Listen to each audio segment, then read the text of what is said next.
So Erudíomh agus tá fáilte over fad. You're very welcome. This week is Seachtain na Gaeilge, and it's Manaman Gaeilge. Tá mé an rán le Gaeilge. I love the Irish language. I think it's the language of the Druids, it's the language of the High Kings, it's the language of the Tuatha Dé Danann, it's the language of everything wonderful and magical and mystical about Ireland.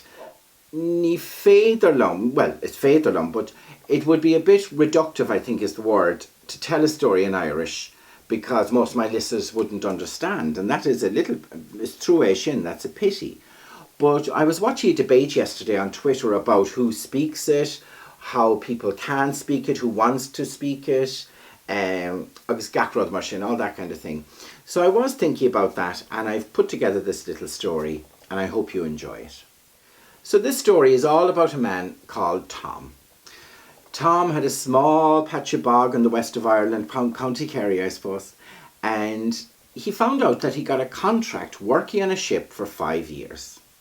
Now, he had 2 nephews, Jim and Joe, and he divided up the bog equally between them. He gave them a moil, which is a measure that fits into your hand, a moil each of grain oats. And he said, these are the best oats in Ireland. I'll give you 2 moils of these, the piece of bog, and I'll see you in 5 years to see how you get on. So Jim started away. He just dug up his piece of bog, set the moil of oats, and while Joe was thinking, if these seeds are so special, if they're really good seeds, I shouldn't just throw them out in the bog. I mean, the bog isn't good enough at all. So what he did was he put the seeds up in a press, and he started to think. And he said, I need good land for this, and to rent good land, I need some money. And I can make baskets. So he took a year making baskets, selling the baskets, saving the money, and he was able to rent a field off a farmer, a good field of land. So that was fine. Back to Jim, he saved his oats, he winnowed it, blew all off the chaff. He had a nice little bag of grain. He was able to buy some seed potatoes for the year after. And when spring came, he set more ground with the oats, and he planted potatoes where he had the oats sat before. Meanwhile, Joe now was looking at the good field of land he rented, and he said, it still isn't good enough.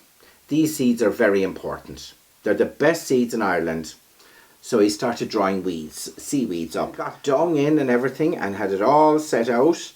And another year went by. And he was looking and he was watching the ground, and he said, this has to be dug really deep. I have to really get rid of all the old grass and bits like that. So he started digging about 4 feet down. So that took him another year by the time he had the whole field rotivated up and the good earth up on top. Meanwhile, Jim asked Joe, could he take the other part of the bog, because he was setting more oats now with the oats he'd got, and he was setting potatoes from the crop of potatoes, and he moved that along. So next thing, before they knew it, word came back that Tom was on his way home, and he was wanting to see how they were getting on.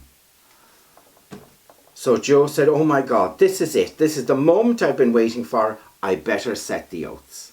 So he went up into the press, and he brought down the little bag he had the oats in. Some of them were mouldy. The mice had got at others, probably a rat or 2 as well. But basically, there were no really oat seeds there. He'd kept them too long. Whereas Jim had been plodding away, working away, setting it and getting a little bit more. And he had a nice little patch of ground and a good store of oats now at the end of it. And I think that is the way with Irish as well. Whatever little bit of Irish you have, if you only know Céad Míle Fáilte, and Céad is 100. So if something is $100, you say, oh, Céad dollars. If you know Tá Fáilte Rót, you're welcome. Tá Fáilte Rót Isteach, you're welcome inside. Build it up little bit, word by word. Just like Jim, throw it down there. If you make a mistake, that's grand. It's that idea of not to be too precious about it. And if you meet somebody who's a bit of a chron sanéir, a bit snobby about the whole thing, it's them that's killing the language, not you. You're trying it and keep going. and just pick up, use whatever language you have, any bit of Irish you have, on Guttal Gaeilge, the little bit, and keep working on that. And I'm going to leave you now via ag déanamh Cardlin, Puppet. I was doing a workshop, puppet workshop with children, and we got a lot of little stories together, so I've just picked one. One to this brella bit. Fun and shop. Son. Cain shoppa, Shoppa patty. This brallam and pata shit. Tá sé tucked a while lumsa. Shouldn't an arrogant. Slán. Agus seo did the bruntiness. Oh, mommy, girl, mahaka. Tá falter old.